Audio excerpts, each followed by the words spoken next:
Shred Nation. Happy Friday, beautiful people.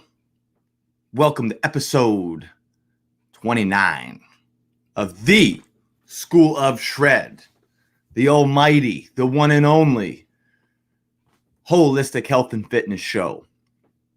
I'm your host, John Reed. Welcome to today's episode. I want to wish you guys all a happy Friday.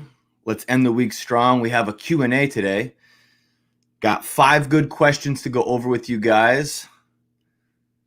Try and empower you to make better decisions in your health and fitness so you can go live a better life and create more inside your business, profession, your relationships, and your life. This is a show that helps you shred your old and make better your new. So if you guys are watching this live, go ahead and throw a comment in the comment section. Let me know where you guys are at, where you're watching from. Participate a little bit. If you guys find value in this episode today, what I want you to do, the only toll that I ask is that you share this with somebody that might enjoy it. Share it with the people in your life. Hopefully one of these questions, and I'm sure one of these questions will resonate with you today and hopefully help you.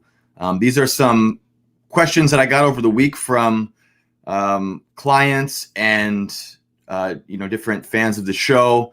We're going to go over these guys. If you want to learn more about the show, go to www.schoolofshredpodcast.com.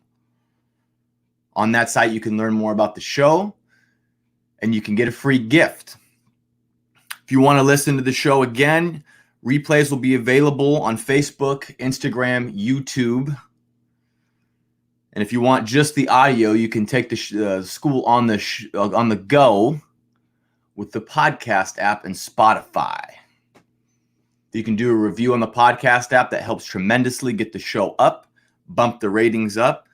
I will hook you up with something cool if you can do a review for the school on the podcast app on iTunes.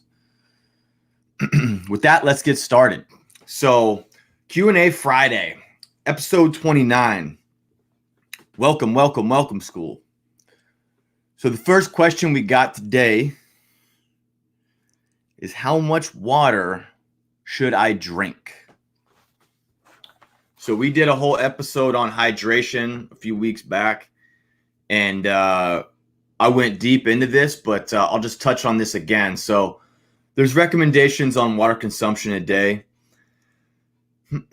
A lot of people will just do a gallon and make it easy. But I'm going to give you guys something out of a certification that I'm going through, which is the Paul Quinn Biosignature certification. It's really good stuff.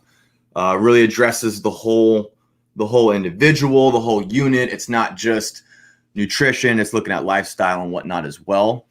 And so this has 15 milliliters per pound of body weight. And so most of this stuff is in kilograms, so it's like 33 to 35 milliliters per kilogram of body weight.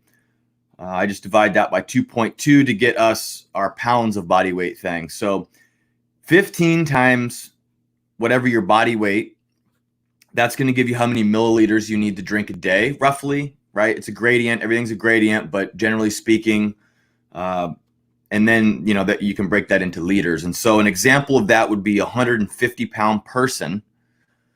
So 150 times 15 would be 2,250 milliliters of water a day, which comes out to 2.2 liters a day.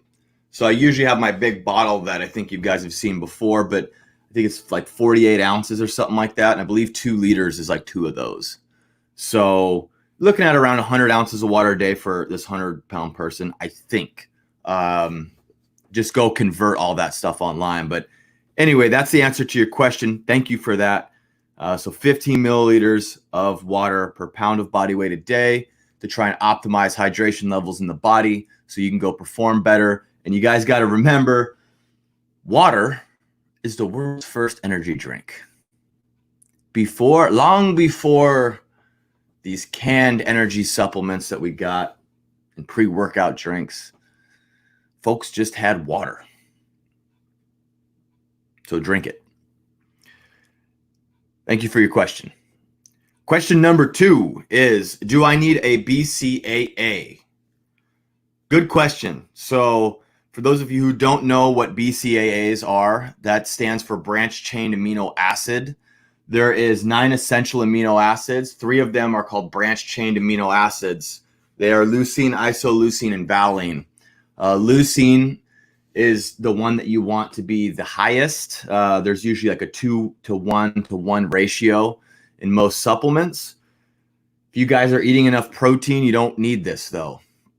So you might consider a BCAA if you're not doing the following. So and a BCAA is basically a branched chain amino acid supplement. They usually come in powder form. You shake, you mix them up, you drink them that way.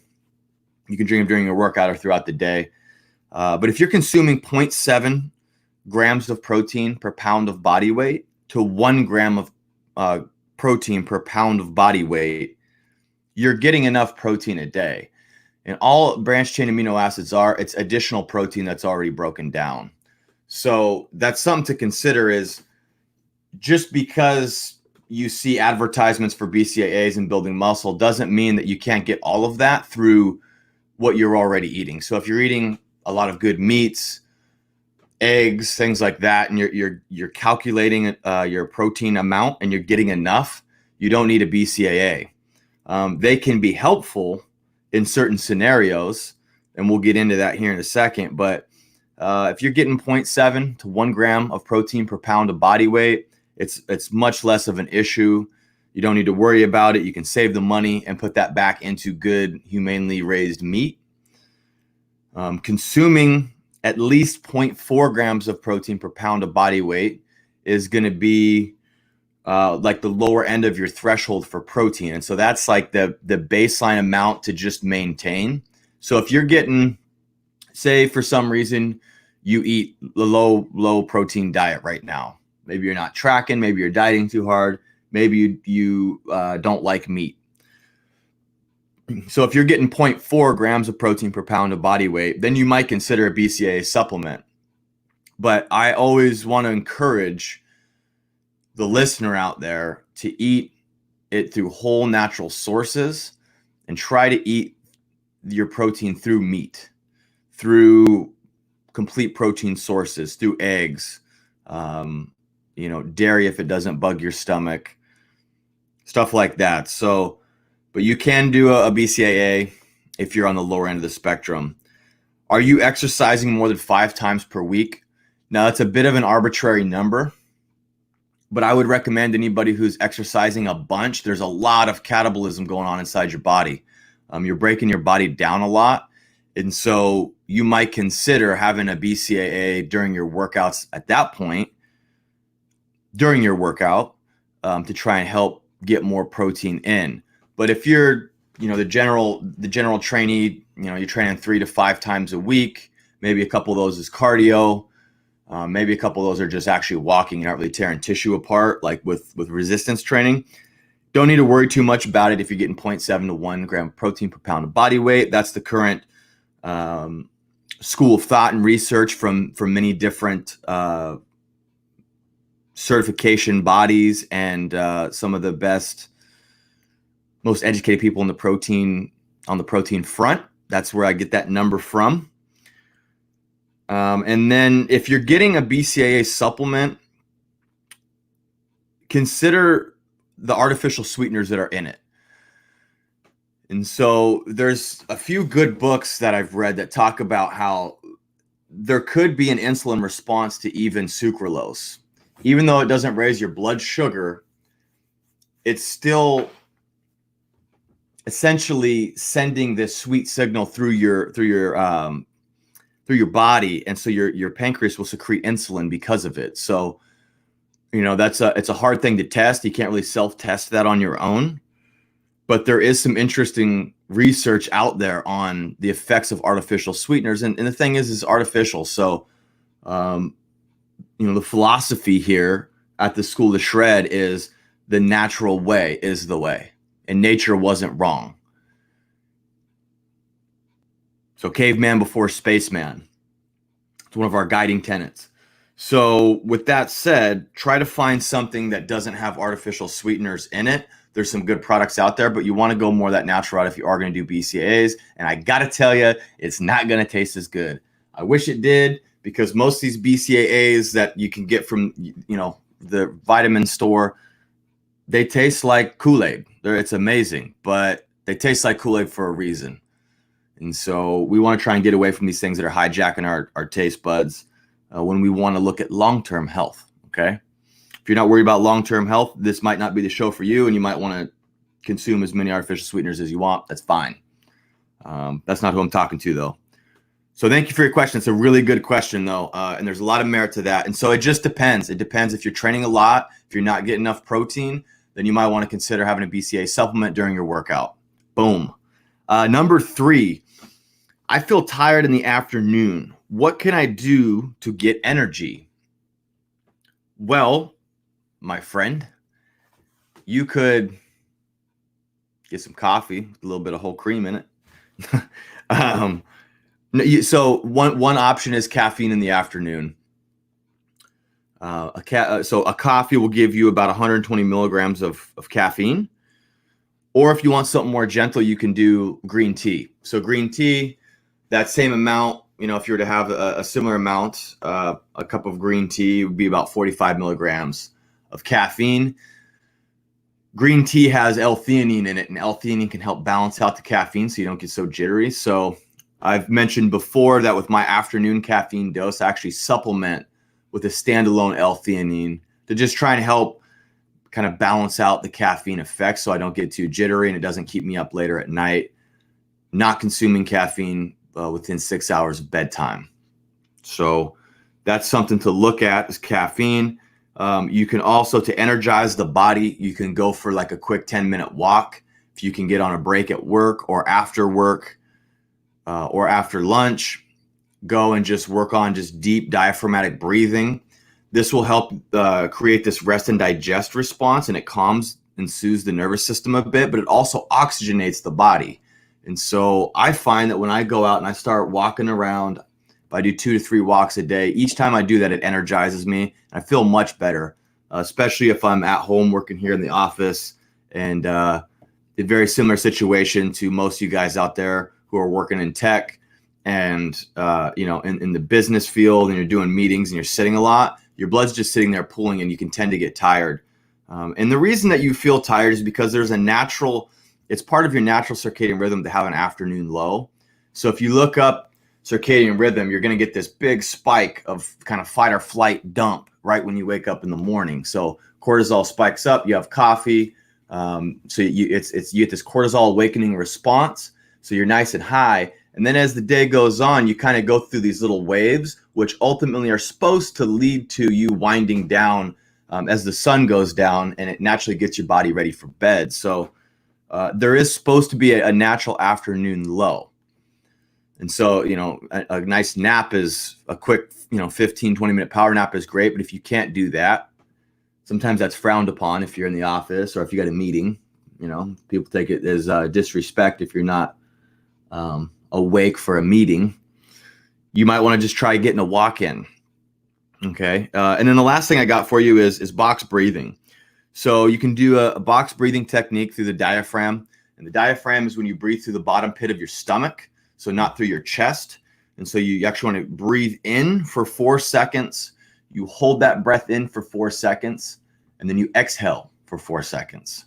Okay. And you can do like 10 of those guys. And again, this is just something that will relax you, but it also helps oxygenate your body, which can provide some energy. So you have like this calm energy, and it's a great stress reliever as well. So a kind of a good tool to have at the office, something that helps my clients out tremendously.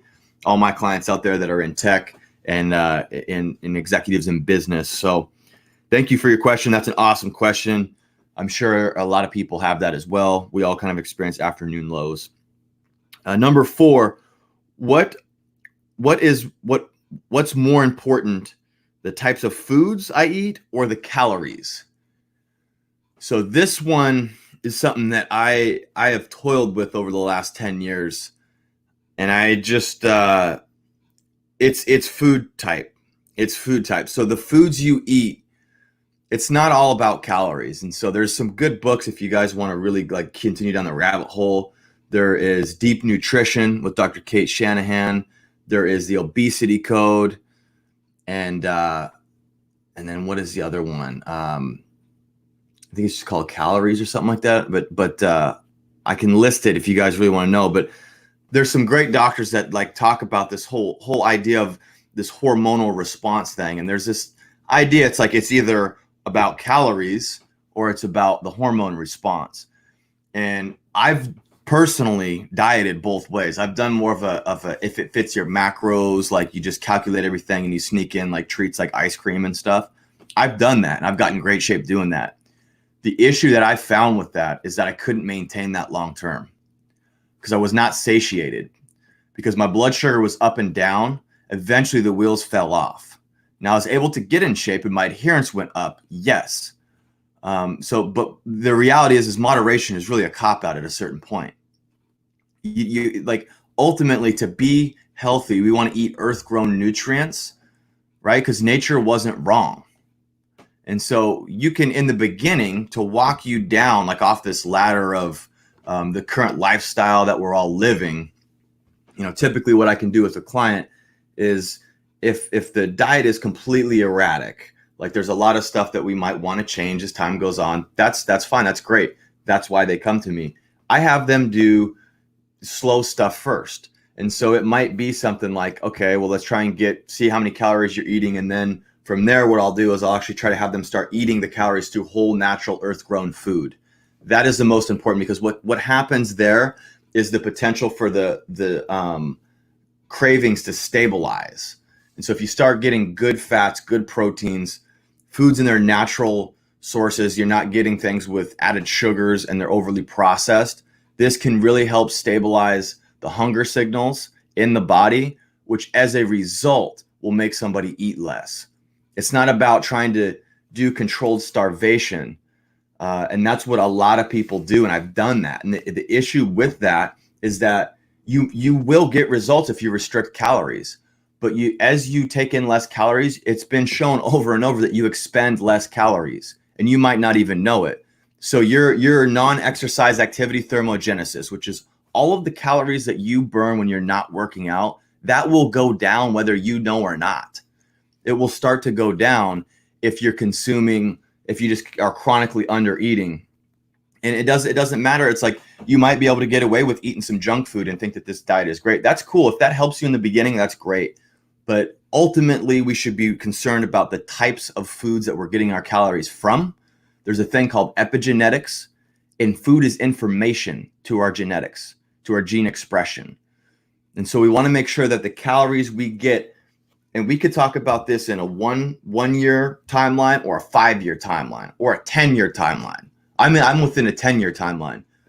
It's like eventually you want to get to the point where it's earth-grown nutrients, hormone-free food, and things are airtight that way. In the beginning, yeah, you gotta do what you can do, whatever's going to get your adherence up. But the issue that I have with just the calorie thing is that it's been shown over and over to damage the metabolism long term. And so you're better off trying to optimize your hormones. And how do you optimize your hormones? One, it could be lose body fat by decreasing calories. That's a good argument for that. But really how you can optimize your hormones is getting enough fat from hormone-free food, getting enough protein, and eating earth-grown nutrients your body knows what to do with, and eating foods that aren't inflammatory.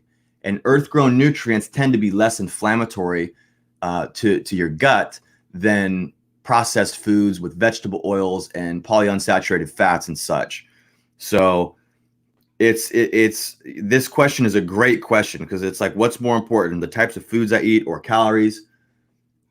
It's somewhere in between on both, but I lean through experience and through numerous certifications I've done with nutrition, and been challenged to look at things not in this real dogmatic way, but I definitely lean towards the types of foods you eat. It seems pretty, after doing this for 10 years and being a student of the game and loving nutrition and learning more, it becomes more apparent that the types of calories you're getting matter more than the calories. Doesn't mean that calories don't matter. at all. Calories they matter because even any food secretes insulin. Any food secretes insulin. So if you have a protein shake, it'll secrete insulin. So you're going to be secreting this hormone storage thing going on when you're eating any type of food. However, you can minimize these effects with earth-grown natural foods and eating more of an ancestral type diet. So I hope that answers your question. That's a great question. Again, probably my favorite question of the day. I love that because that's something I continue to study, which is it calories in, calories out, or is it a hormone thing? And the longer I do this, and the more I self-test and I test with clients, you start to see like, okay, like, I'm starting to develop, a good grounds of what seems to be the best. So thank you for that question. Super awesome. Shout out to question 4. All right, last question of the day, you guys, as we wrap up here. We're about 20 minutes in. So tell us how you cooked a perfect steak. Well, this might be the best question of the day right here. Somebody wants to know my cooking secrets. Hey, you know that a good chef never gives out his secrets, right? Why'd you ask that question? Okay, so you guys want to know the perfect steak, how to do it. So I'm a ribeye guy. Ribeye or a New York strip or brisket, but those briskets are done in the smoker. So if I'm going to do a ribeye, okay, I like the reverse sear method until I get my Traeger grill eventually. I like the reverse sear method. And so there's this method. What you do is you take your cut, you get it on some type of a raised sheet. You pop it in the oven for at like 275, I believe, or 225.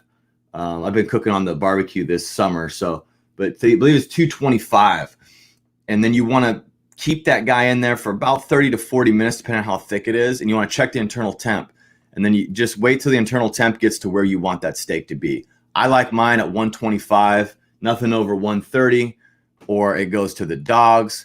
I mean, if you're not eating some type of pink meat when you're doing your steak, you're not doing it right. You shouldn't be eating bootstraps. So we got this cast iron skillet and then finish it in the oven. Somebody says, yeah, that's the sear method right there. That's not bad. But the reverse sear method is the opposite of this. So if you go in the oven, and so what happens when you do this, it comes out like it does in a steakhouse. So you cook the internal temp in the oven first. You pull that guy out when it gets to 125 and you cook it real slow. So it basically the fat can render through it and it's a nice consistent 125 all the way through. Okay. So then you pull your steaks out, you let them sit for 15 minutes. You pat them dry with a paper towel. So again, you're waiting 15 minutes. You get that cast iron skillet piping hot, put a good, high heat oil. Like what I'll do is I'll wipe off the steaks and then I'll take an avocado oil and I'll kind of pat down the steak so they get a little oil on them, something that will sear, but it's a good high heat cooking oil. And then what I do is I just flash sear it on that pan.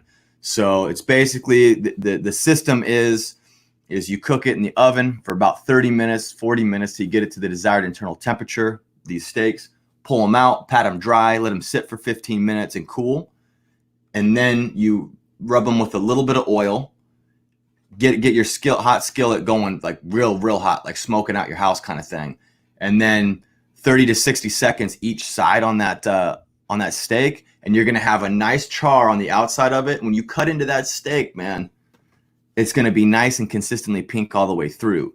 The issue that I've had with the regular sear method, and that some people will get, is that when you sear it, you end up getting like a done, medium done, medium rare. Like you get like these layers of the cook process. Whereas if you do this method I'm talking about, you literally have a nice sear on top, and then whatever your desired temp is, like consistently all the way through that steak. So that right there is it will have you chewing your tongue off.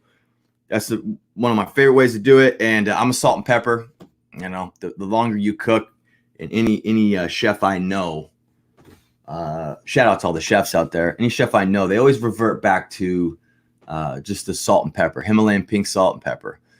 So I do a little paprika and garlic sometimes. I specifically will do that with the briskets that I smoke. But anyway, try out the reverse sear method for your steaks, and yeah, get her done. You'll like that. So that's it for today's episode. That's episode 29, Q&A Friday. So if you guys enjoyed these shows this week, you can re-listen to them on the podcast app and Spotify. They're also live with video on Facebook, Instagram, and YouTube. If you guys check this out on Instagram, remember every Saturday I pull all these guys down so you can go find the better versions that have the microphone and just much better quality. You can find them on YouTube or Facebook. Just go to The School of Shred. If you guys can drop a review at iTunes at The School of Shred, it'd be much appreciated and help the show grow. And with that said, that is it for this week. Everybody have a great weekend. Share this episode if you found value in it today. That's the only toll that I ask. And with that, I want you guys to stay strong and healthy in body. Stay relentless and energized in your spirits. And stay determined in your pursuits. That spells shred. Now go shred the day and get better in every way. Until next time, school, class is dismissed.